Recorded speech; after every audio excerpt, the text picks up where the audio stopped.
Welcome everyone to episode 73 of Manifesting with Meg, Conversations with Extraordinary People. I am so excited today to bring you my incredible special guest, Cheryl Bostrom. She is the author of the brand newly released book, Sugarbirds. It has come out this week. Her pub date was Tuesday, and I'm so excited to be a part of her pub week. It's a big deal, and this is a part of her launch, and we want to launch this into the heavens, basically where it definitely deserves to be. I have enjoyed reading it, and I have enjoyed getting to know her. This is an episode in the month of August, celebration of friendship. And I love having new friends for sure. This theme is finding the happy ones and enjoying the trip. So you guys, we're going to enjoy the trip tonight. In the next hour, we're going to learn about transformation, dreams, inspiration, true happiness, discovering bliss. And yes, it is time to manifest the life of our dreams, just steps away from living the life you desire, time to wake up to a universe packed with possibility. And tonight, like I did in fact post in the feed tonight, it's all about nature, the natural world, as Sugarbirds, the author, Cheryl, takes us through a beautiful, beautiful story of so much humanity and so much of the world, the universe that we don't necessarily see because of the busyness of our lives. So before we begin, I want to encourage and invite all of you to set your intentions for this evening. I also want to invite Cheryl to do the same. At the end of the night, I will ask you what your intention was and certainly match it up. This is a show that's based upon my book, The Magical Guide to Bliss, 366 insights of the day, daily insights, daily keys to get you living the life of your dreams. Let's say plural because we have more than one. So let me have the honor to welcome you, Cheryl, and read your bio, which is pretty amazing. And Suzanne's already out of the box saying, yay, love Sugarbirds. It's so well written. Thank you so much, Suzanne. Yes, it was. And certainly coming from authors like you who are able to see a really well-written piece for sure. So I would encourage everybody at the outset to pick up this book. We'll certainly give everybody the link to find it and get you guys going on this natural adventure. So for most of her life, the Pacific Northwest naturalist, photographer, and award-winning author Cheryl Grey Bostrom, MA, has lived in the rural and wild lands that infuse her writing. Her work has appeared in a variety of publications, including the American Scientific Affiliation's God and Nature magazine, for which she's a regular photo essayist. A member of the Redbud Writers Guild, she has also authored 2 nonfiction books, but Sugarbird is her first novel. Hello, Leslie. Welcome to the party. Thank you so much, Cheryl, for joining us here tonight. I can't tell you how excited I am, like I said, to be a part of this week. It's a special week. It's a lot of work that went into this. And take it away. Tell me, did I miss anything that you want to invite into the conversation from the outset? No, I'm just so glad to be here, Meg. Thanks for having me. And it's going to be fun to talk about all that's going on in the book and how it connects to friendships that we've got. I absolutely agree. And, for certain, we're not going to get into the reason why you named the book Sugarbirds, but the relationships with the different characters is so incredibly profound in so many different ways. I will like to ask you, what was the impetus behind writing this beautiful book?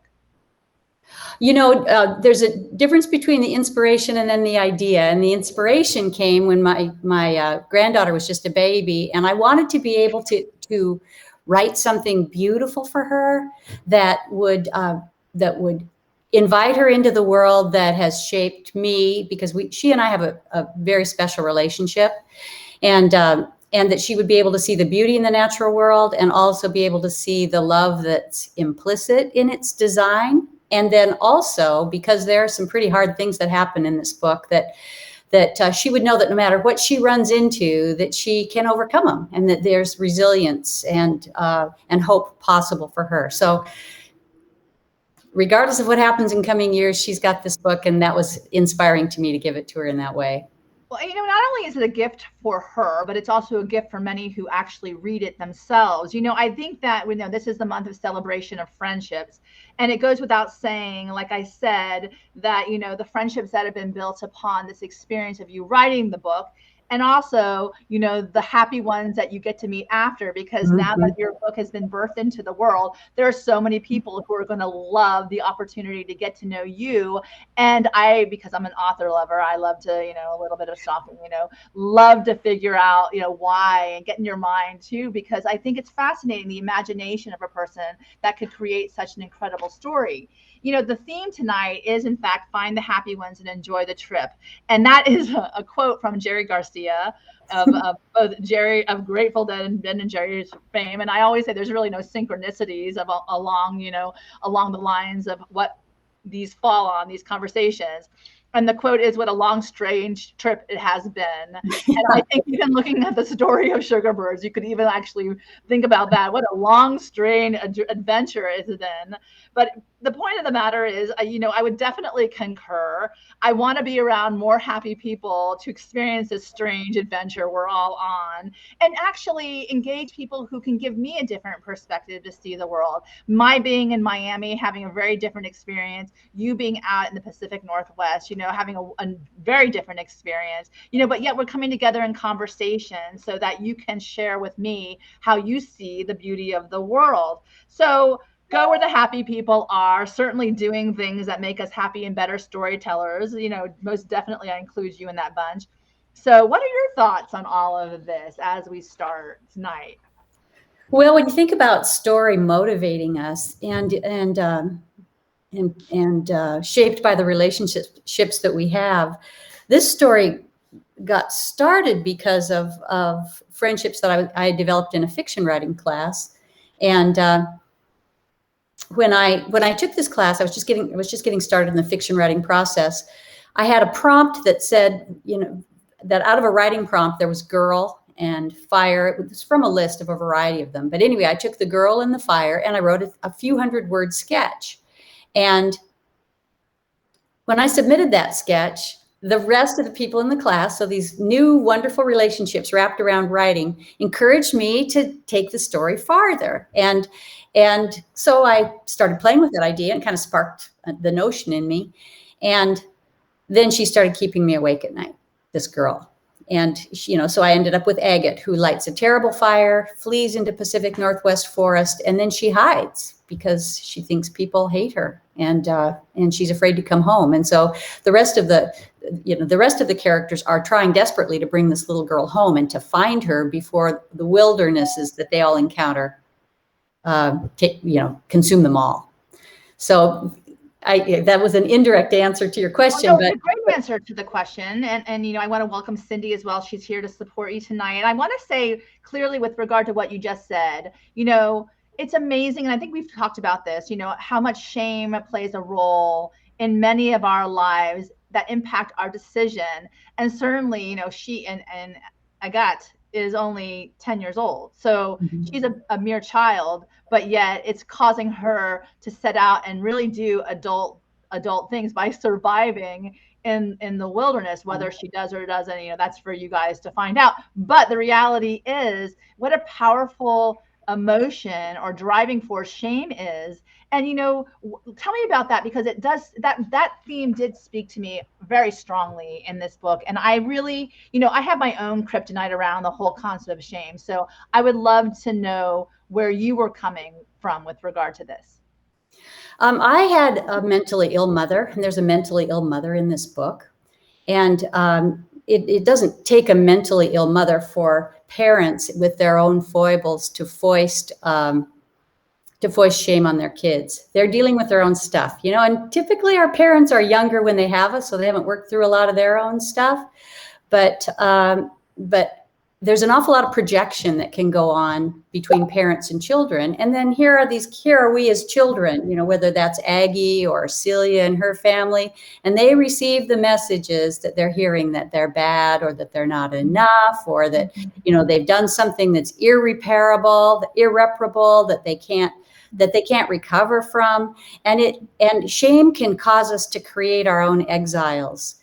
And That's When we beautiful. move into an exile of shame, we see the world differently. And where, then we see it differently than when we believe that we're loved. And so here's this little girl. She's having trouble with her mom because her mom is bipolar and is very unpredictable. And she lights this campfire. And this isn't a spoiler, it's very early in the story. But she lights this campfire and it accidentally runs amok. And she creates this terrible, terrible fire. And so she flees into the woods. She thinks she's going to jail. And she's in these trees. She's spying on search teams. And she thinks they're there to haul her off. And so her worldview has shifted from a place of being beloved by her dad, even though she had issues with her mom, to a place where she believes she's orphaned. She's hiding in this woods that her dad has taught her about. And and she's got a deep hunger to be forgiven. And the things that drive that theme continues through the course of the story. But in the story too, there's also, when you talk about shame and the importance of fathers and of mothers, and I was raised without a father, and so I always have this on my radar, but how girls' choices are radically altered by whether their dads were present or not, and what their relationships were like with their mothers. And so all of these dynamics come into play. Now, does that mean that if you start out in the basement because of your circumstances that you can't overcome them? No, because there's so much healing and hope. And that's what this story talks about. There's healing in the natural world. And anyway, so that's where we're going with that. So I do love, I'm gonna, to that point with regard to healing in the natural world. Okay, certainly I told you before, and I think it's kind of funny that I imagine myself because you bring you're so delightful in actually depicting the scenes and what she's experiencing that I'm like, who in the heck would ever jump in a tree and go get lost? I mean, clearly she felt comfortable there for sure. That was something that she, more so there, like you said, I love this. Shame can create exile. She felt more comfortable in the forest than she did going to the people around her. Now, think about that.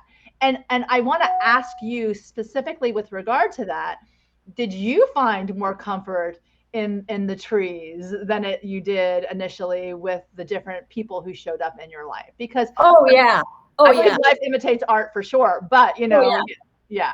Well, and when this little girl started following me around, memories started coming back too about how my siblings and I were, I like to say that we were half feral, that we were just set free to roam. We'd take off in the morning, and we'd spend the whole day in the woods. The dinner bell would ring, and we'd come home, and yet the magnificence of the natural world was very comforting and soothing to us. And my sister and I in particular, we were raised in this country of these giant old growth, big old fir trees. And if you're on the edge of a riparian zone or on the edge of a field or on the edge of a cliff where sun can reach these trees, those Douglas firs will retain their lower limbs. Inside the forest, those limbs will drop off and they're harder to climb. But on the edges of the forest, you can access the canopy in a forest through these Douglas firs. And we would climb. I'm pretty sure we went at least 100 feet more than once, more often 60, 70 feet up. But, you think about it. Now, this wasn't the case for us because we didn't have a father beneath us, but we weren't, I don't know why we weren't scared, because we should have been scared. It was terrifying. They were terrifying heights. But when Aggie has her father underneath her, she feels like she can climb those trees fearlessly, and when we don't have someone underneath us supporting us, and fear takes over, fear shapes how high we climb, how far we move, and so to address fear in our lives it's really a huge thing. We moved, my sister and I in particular, we would move between trees, not with the agility that Aggie does, but it's possible. And in the Pacific Northwest, absolutely it's possible, though in other forested areas of the country, it may not be. Wow, I just got incredible goosebumps. So this means that I got an aha from this, which I really appreciate. When you have someone supporting you, underneath you, or holding you, you don't fear as much. You can go into the world and experience life. It's when that's taken away that you start to, the creeps, the fear comes in, and you start to question or doubt or struggle. But you want to go back to that place of, supported. So I love this because this is clearly in line with perhaps your intention. How do you see this story help others heal when they read? Because I know that, the gift of reading is obviously to understand the wisdom of someone else. And I know that this beautiful story certainly gives me different perspective. But what is your view on the whole healing process? So if I literally can experience that by picking up this book, how do you see the healing process unfold? Well, I've told you, I've given you this illustration when we talked before, Meg, but when the Exxon Valdez dumped all that oil in Alaska, it created tremendous carnage in the life of the ecosystem up there. There were hundreds of thousands of birds killed, wildlife, whales, salmon eggs, the land. It was just wrecked. And my grandfather said to me when that happened, he says, Cheryl, in World War II, he said there were spills like that all over the place all the time. And yes, they do an awful lot of damage. And that doesn't mean that we aren't to be stewards of the earth and take great care of this precious wild creation that we have. But he said the land has healing built into it. It's going to be okay. It's going to heal. So I started looking for healing in the natural world. And, I had noticed, the survival of the fittest, there's the brokenness, the groaning creation, this land that has so much that's being done to it by people and by it, and that would really break my heart. But when I started to look for the healing in it, I just saw that there was love intrinsic in its design. And to me, who was raised without a father, when Aggie's dad says to her, because she's so sad about her mother's increasing manic depression, he says to her, go into the woods, and he'd given her a sketchbook and tells her to draw these pictures of wild birds. And he says, look for the Father's song. He didn't say hear the Father's song. He said, look for the Father's song. And when you see it, draw what you hear. And so he was sending her into the woods to find the hope of God, right? Because for her, this was definitely out of my story. For me, who didn't have a dad and had a mom who had a lot of problems, for me, the healing came discovering the love of God through the natural world, and and through the Word too. But this isn't a Christian novel, but it very much addresses spiritual themes that are universal. They are applicable to everyone. Is there any suffering that can't be redeemed? Is there anything that we can do that's too awful that it can't be forgiven? That's, I think it's, in spiritual, we breathe life into ourselves when we contemplate questions like you just said. Is there really anything that can't be forgiven? And as long as we're alive and we have another day, there's an opportunity for the healing, like you're saying. And, I want to mention one of the things that you just, said that really is, in fact, profound, is that you said, go into the woods and draw what you hear. How beautiful is that, to actually engage all your senses, draw what you hear, that there actually can be visuals that come through the perspective of listening. Imagine, right? Listening. Stop talking, and maybe I shouldn't let you talk more. But the bottom line is, how beautiful to look at the life that we have through different senses we have at different points in time. And I wanted to, I ask people for these memes and these inspirational quotes because I think that really speaks to who you are. And I love this. Adopt the pace of nature. Her secret is patience. Ralph Waldo Emerson. Tell me what this means to you. Well, I've always, just my personality, I tend to jump the gun on things. I want quick fixes. If there's a problem, or if I have a relationship difficulty, or if there's something that my kids need, I just want to fix it, right? And so then I've had to come to terms with the fact that desiring to control things by fixing them is a product of fear. And as I've gotten to know myself over many years and have just kept learning. I'm kind of a slow study sometimes, but realize that things take time and that healing happens at its own pace, and we just have to stay on the road. And if we trip or fall, that doesn't mean the healing has ended. It means that it's continuing. We just have to get up again. And there's a lesson in that too. Huh. And when you watch the natural world, its patterns are predictable. Where we live, we've got 4 very distinct seasons. And I know that in February, the roots are growing underground, but I can't go up there and grab that. I can't go grab that branch and say, leaf now. Yeah. Because I can't do it. And You so, can't do it. and so you learn to wait. Yeah, I love that. And I do think that, the patience component, especially with growth, what you're talking about, that, Mm-hmm. Process that we're talking about, sometimes you just can't stare at it. Just like, what's going to happen? You have to step back and allow those seeds to blossom, which really, as far as you're concerned, how long it took you to write the book and the actual culmination. This is only a part of the process, this book launch, because your book is going to have a life of its own. Right. And you have to be really patient to know, because you've done so well so far, it's going to keep growing and blooming and taking a life of its own. And Suzanne says patience is definitely a virtue. And Liani's on, she's saying 2 amazing ladies. So, like literally the relationships, and we'll talk about friendships too, because sometimes you have to be patient as to how things unfold in your life in many different areas. Watch nature, see life through creation, God speaks. I love this because, we forget to look outside to, we want answers so quickly. But tell me what you think about this, because I absolutely love this beautiful painting, this picture. Well, you just watch that tendril unfurl. And again, there's nothing you can do to hasten the process, but you can see the elegance in the design, and God is a God of beauty and he's a God of order.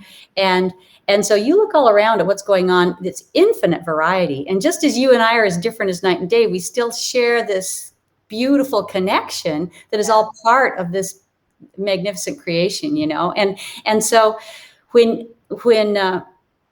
thinking about the themes again, and about friendship, that when we consider how forgiveness, this does tie to nature too, because as the land heals or as a new season comes around, but when we consider how forgiveness of ourselves, and that's a biggie if we have a lot of shame, and our forgiveness of others, it restores community. So it restores friendship. Yes.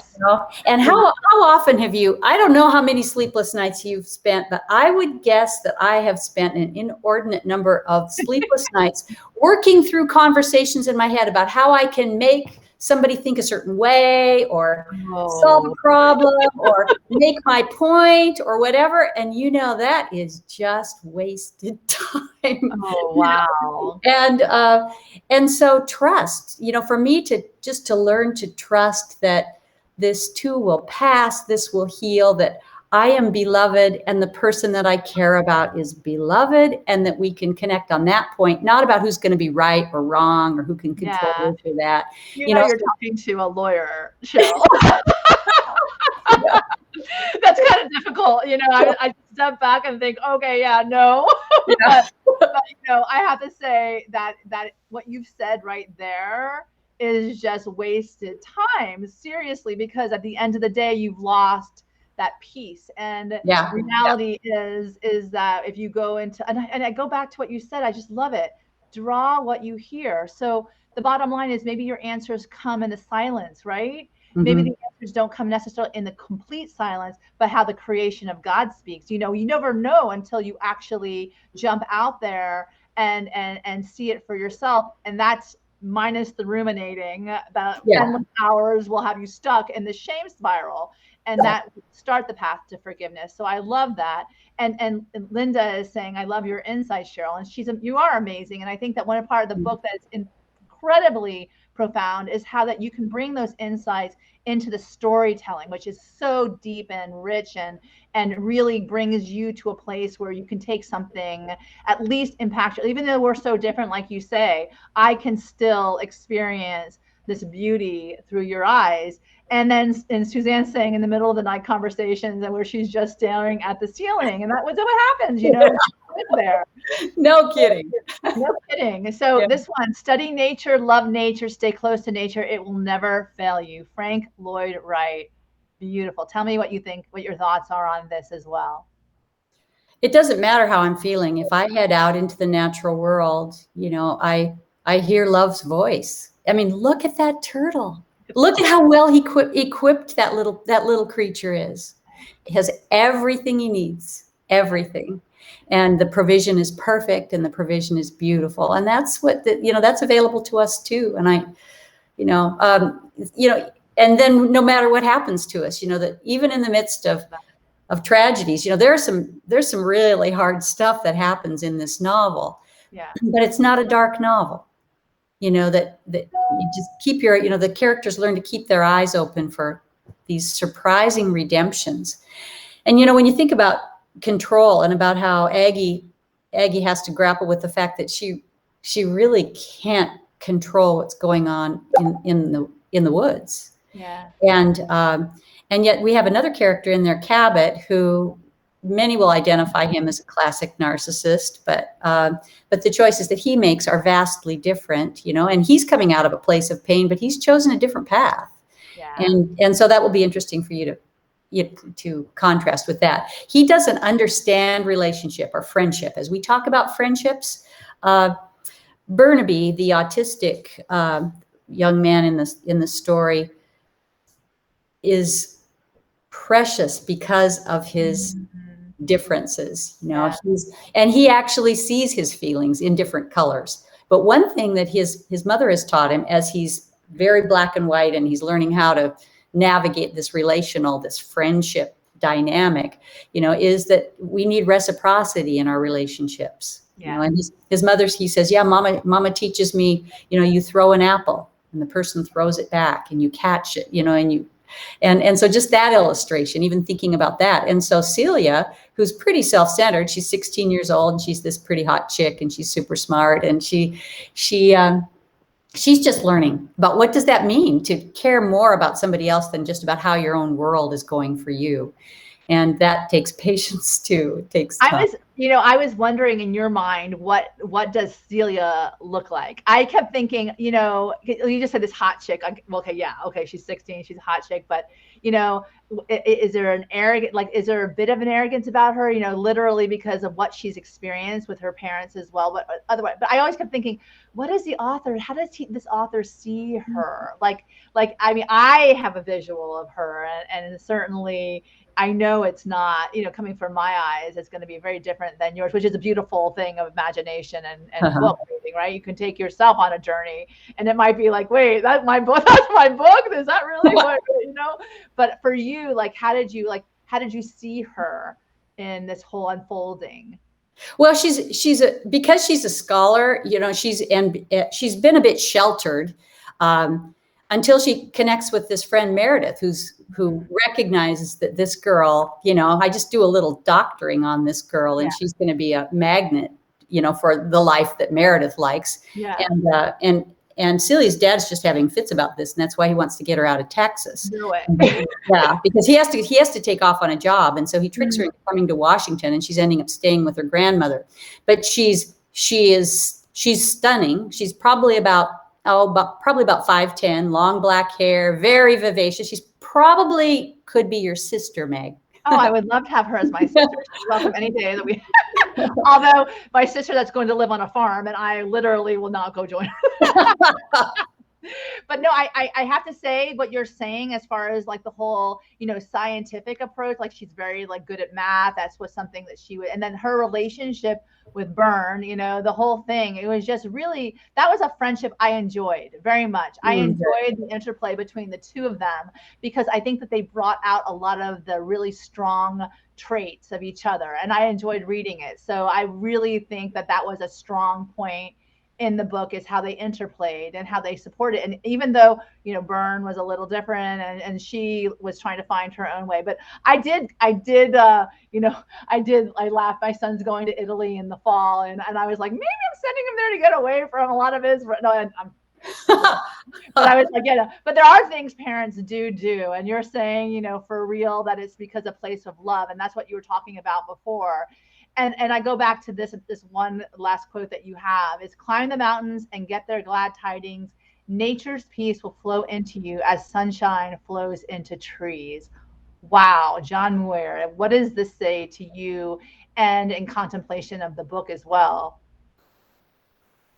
Well, let's see, how can I distill that? It's about a life rhythm, I think.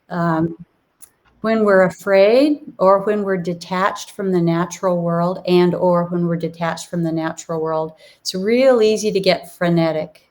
Yeah. And we lose our balance and we lose our pacing and we don't have time to balance the quiet with the activity and the self-care with the care of others. And that's just real important. It's real important. When I fell in love with my husband, one thing that was, I was all in. But Yeah.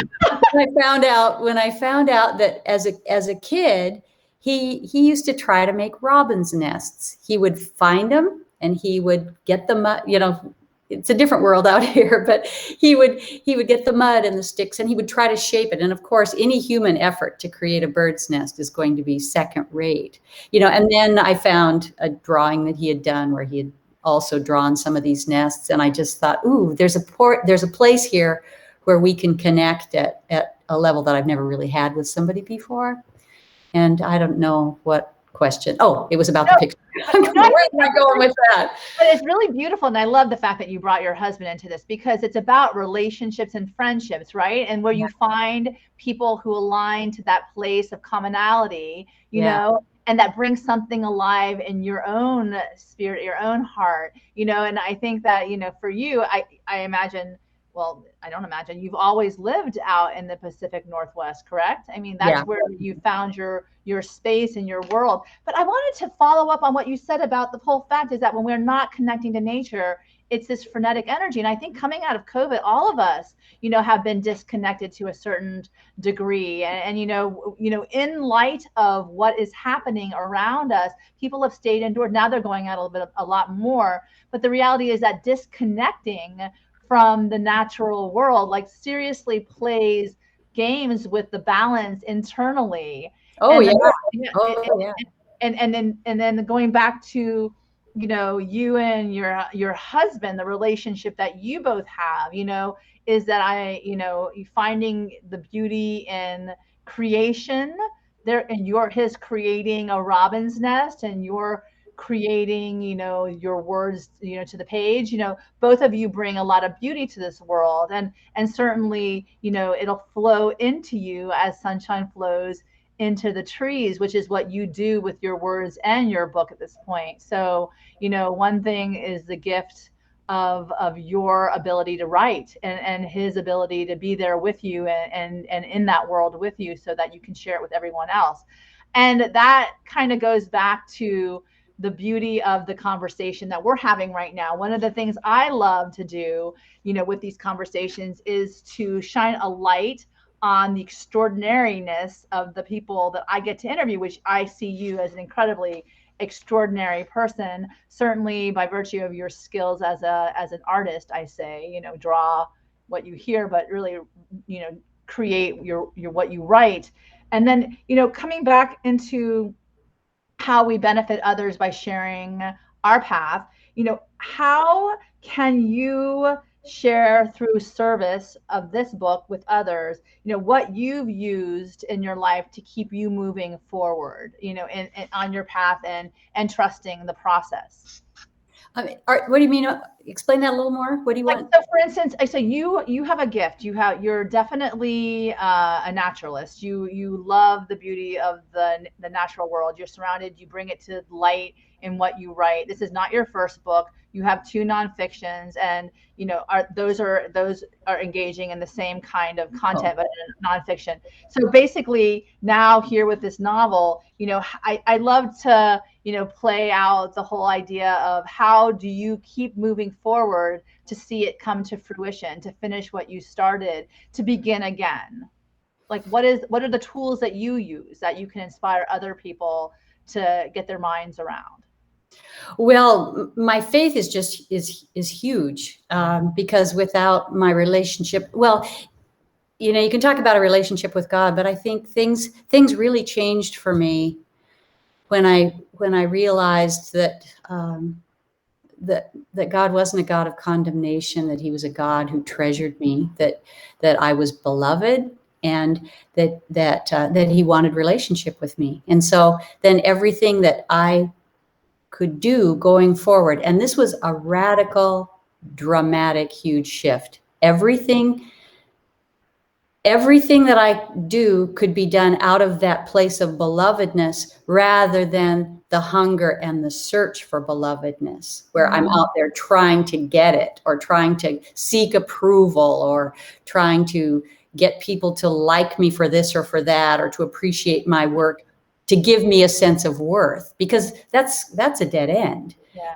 But when I know that I am intrinsically loved, that I am, that I am treasured, no matter what kind of mistakes I made, I can move into the world in a sense of fullness. And so then I want to be the person who can come alongside others and walk with them in that place of belovedness. I taught school for many years, and I don't think of myself as a teacher anymore, because I'm not interested in imparting facts or how-tos. I just want to be able to come alongside and share the walk that I have experienced. And it's funny how trauma or suffering or brokenness kind of gives us cred, right? It isn't like I had this,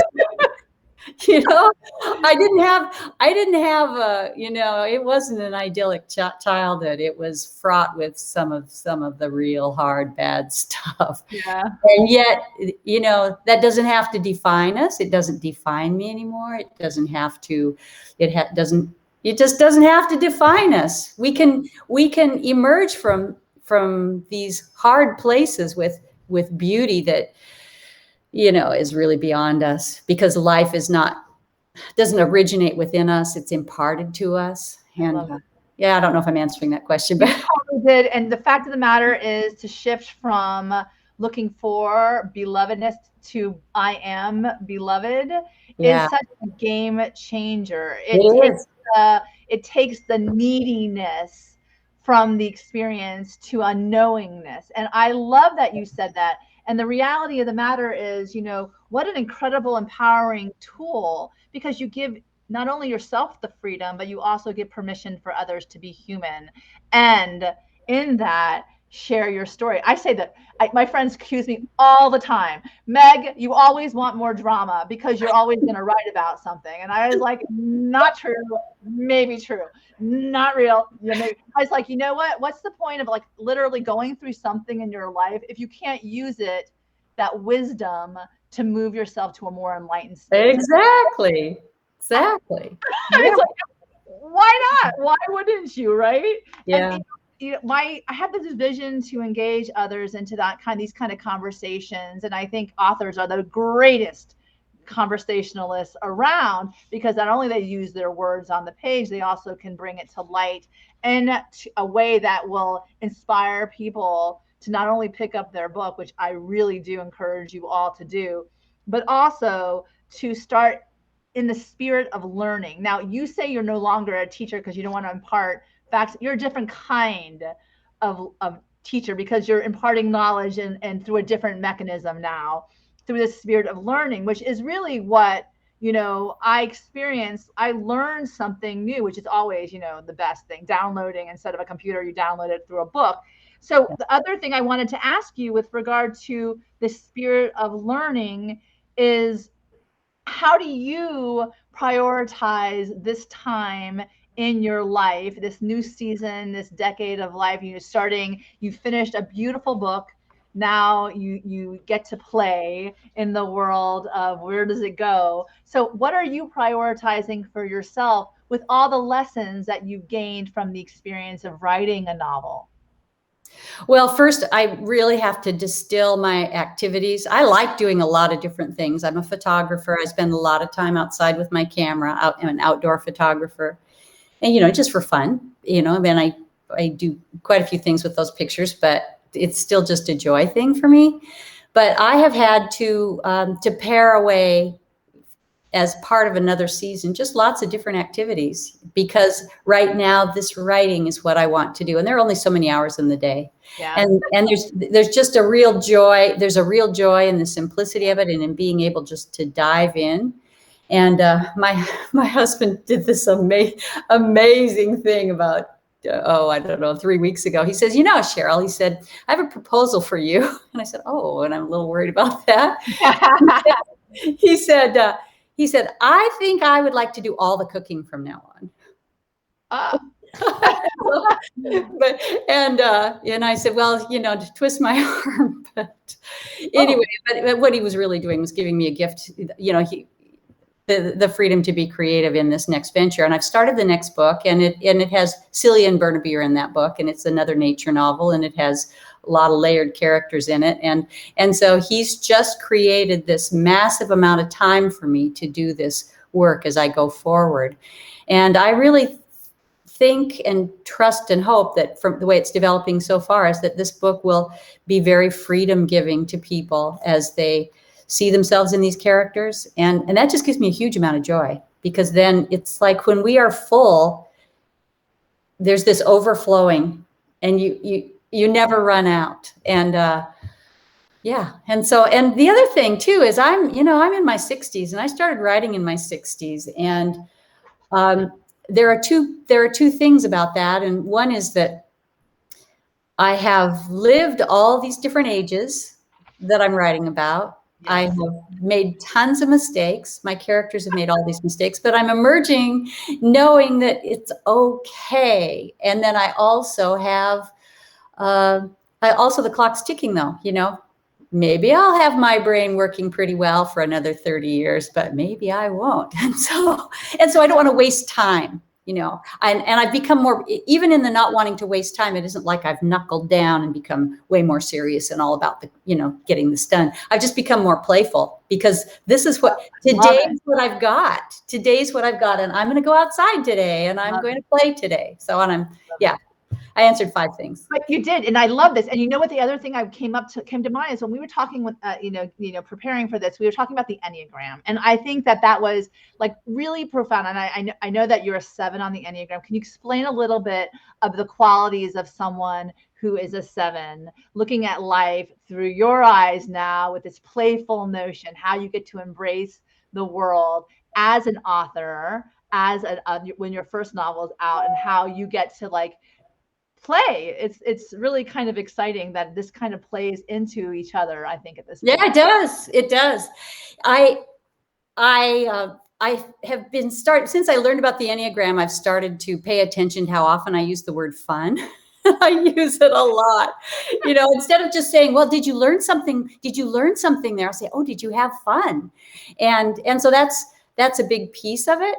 But I think as a woman of a certain age, I have learned, I really have a lot of self-discipline, and I have a lot of perseverance. And so I can stay with stuff. But when I was younger, there were so many things that interested me. And I would also run from pain into play or into distraction. And I have learned, and the Enneagram actually states it just like this, but I mean, I knew this before I even knew that they said that as I have grown in my belovedness, I have become more of a person who can embrace sober joy. That means I can look straight into the pain, straight into the tragedies that come from life, into loss of friends or heartache or broken relationships. And I can take that pain and have it come into me, and I can hold it in my hands and say, oh, you're here again, you know, and give it a kiss and just say, you stay while you need to, it's going to be okay. And then I go outside. That's awesome. I love it how you call it sober joy. I love that. I don't know. But that's different from running. That's different from running into frenetic activity because you can't be alone, or because the pain, you know, and when I lost somebody who was very dear to me, I made myself this was before I realized all this, I made myself as busy as I could be for 10 years. But when you return, the grief's still there. You still need to acknowledge it and experience it and integrate it before you can move on, you know? And Aggie in the Woods does this. If you notice, this is a peripheral theme, but if you notice, she goes through all of Kubler-Ross's stages of grief. Yes, she does. You know, in this condensed time frame. And she's 10 years old, but you know, when you've got pain and it's ravaging you on the inside and the outside, what do you do with it? What do you do with all this suffering? What do we do with it? You know, and so in the story, I hope that readers will explore the hungers that drive us into emotional and spiritual wilderness, you know, and then they'll give pause to just take a look at the design of the world that they can see in the natural world. And that design extends to us personally too. Yeah. We're fearfully and wonderfully made, and we're beloved. And so is this wonderful land out there. So, oh my God, I love that. And, you know, I have to go back to, you know, one of the things that I really loved is the fact that you do feel the emotion. And I think that one of the most of all the characters who are going through, you know, you feel the emotion. And I always wanted to sit back and ask you, you know, who's your favorite? Which one's your favorite character? Which one did you love writing the most at the end of the day, where you're like, yeah, this is my best friend, this one, or maybe you don't have a favorite. Well, I have a real tender spot for Aggie, of course, because she extracted from me memories that I hadn't revisited for a long, long time, and because she's so deeply connected with the natural world. You know, and Celia, I had my Celia stages. You know. Oh, and I didn't always make decisions as well as she ultimately tries to. You know, that wasn't the part of life that I'm most proud of. But I had a friend the other day who said, you know who reminds me the most of you in the book? And I said, who? I'm just thinking she's going to say Celia or Aggie or Mender, because Mender's a grandma and I'm a grandma, and you know, Mender loves birds and I love birds. She goes, Burnaby. And I said, really? And I thought, well, yeah, I'm a little quirky. You know? But Burnaby has a tenderness about him that I hope I'm developing. And he is precious because of his autism. I mean, more than that too, but it isn't like somebody said, it's not in spite of his autism. It's because of it, because he offers a whole different worldview to Celia that wakes her up and that helps her to interpret her life differently. I just love storytellers. And when I was contemplating this interview tonight, I was really, I think I was being very selfish, I must say, because I have to say, you know, you touched me, and in many ways, because you called me Meggie, and Suzanne also on the feed tonight calls me Meggie. And it invites me to the fun. It invites me to, maybe if I can't go outside into the forest and climb trees, but you invite me there. You welcome me there, where, you know, where's my happy place, right? So follow the happy ones. For me, this is very incredibly powerful, because we forget to enjoy the trip. We forget to enjoy the experience. And when you have a book that tells you, you know, shows you a story through someone else's imagination, you know, what shame can do, keeps you from the knowing that you're beloved, then you start to really think about your own life. And that's the beauty of books. That's the beauty of storytelling, is because you start reflecting it back on yourself. So I want to thank you for that. My intention was to be playful tonight. And I turn it back to you. What was your intention this evening for this interview, and for what you wanted to relay to all the wonderful people who've joined us? Well, my intention, and you can take this wherever you want to go with it, but is first to love God, and then out of the belovedness of that relationship to love other people. And there are things that happen through that intention that can change the world, that are transformative, that can bring us into community and restore relationship. And just as infections spread, so can this deep, profound love spread and transform people.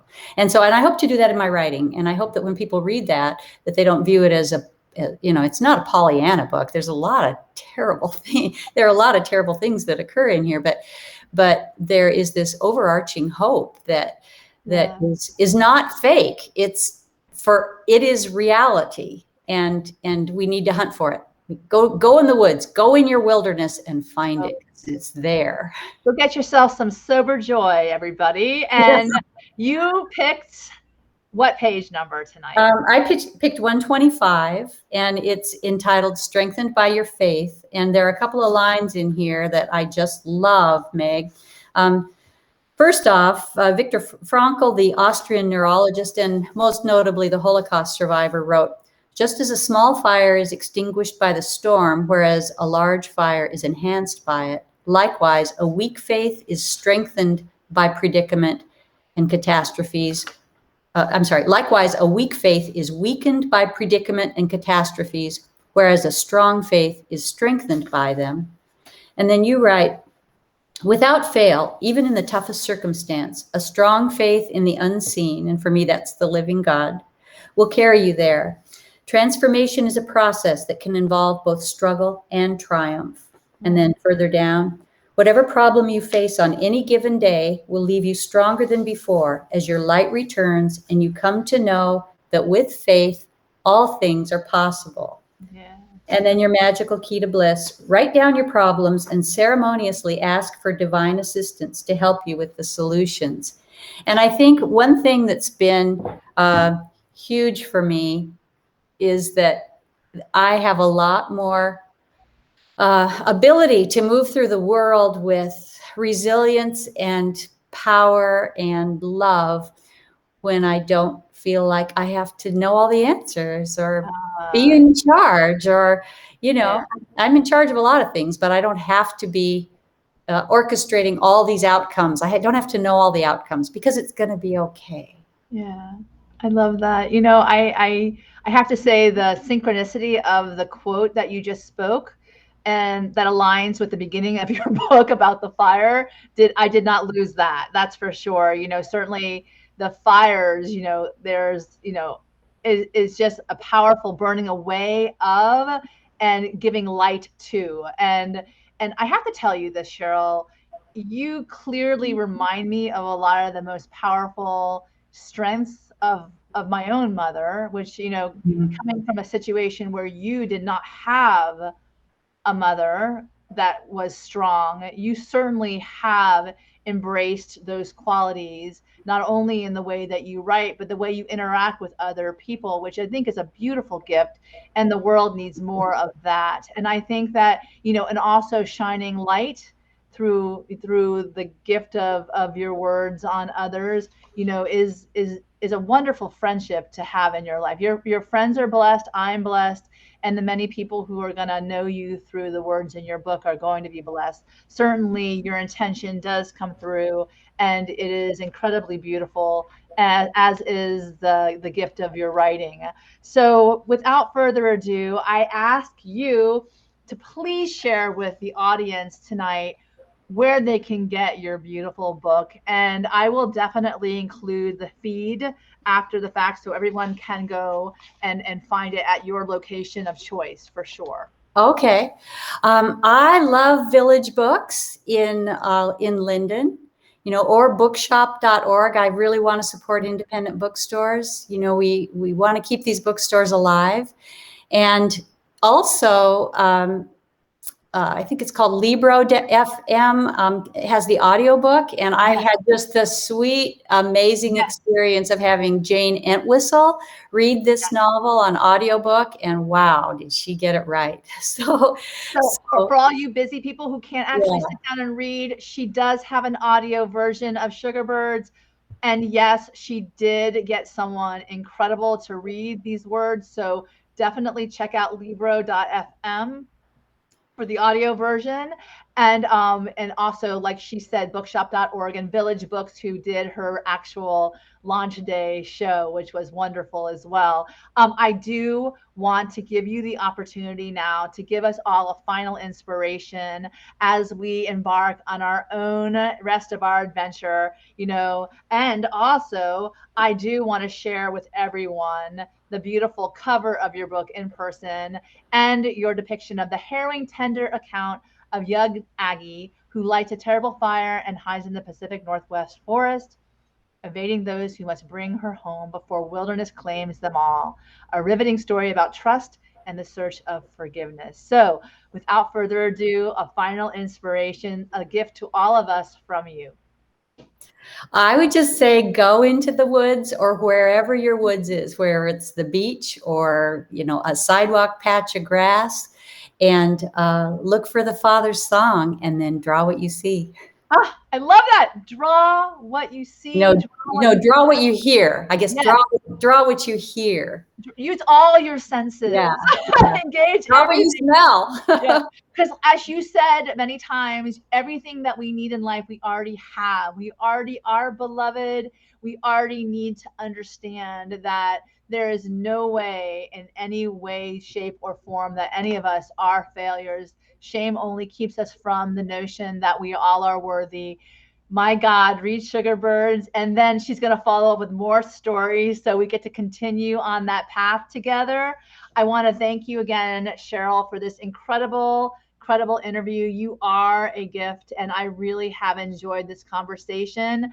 I think that, more of us that, follow the path of nature, our natural, whatever aligns with us, we'll do better in this world. And certainly, like we said before, healing and forgiveness and trust the process is such a part of it that, certainly those are the gifts of the book for me. So, and I want to say this again, there's a point in time, and I know I told you about this and we were talking beforehand, where, Aggie was afraid to see her mother. And I think I explained to you, I had a similar situation with my own mother, and she just opened her arms and embraced her daughter with an unconditional love. So I felt a lot of healing from you to your mother at that point, as if she was embracing you with unconditional love at the end of this story. And I don't think I ruined anything, but I just wanted to say thank you for sharing the notion of unconditional love, that we all are in fact beloved at our best and at our worst.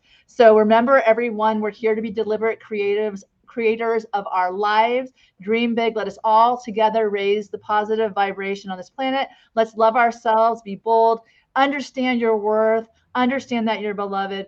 Cheryl, beautiful book. Well done. Congratulations on this wonderful, auspicious week. I hope you enjoy this incredible journey. I hope that you engage many friendships along the way. I'm certainly blessed with yours. And I want to say, have a lot of sober joy and a lot of fun on the journey. And I'm so grateful to have met you.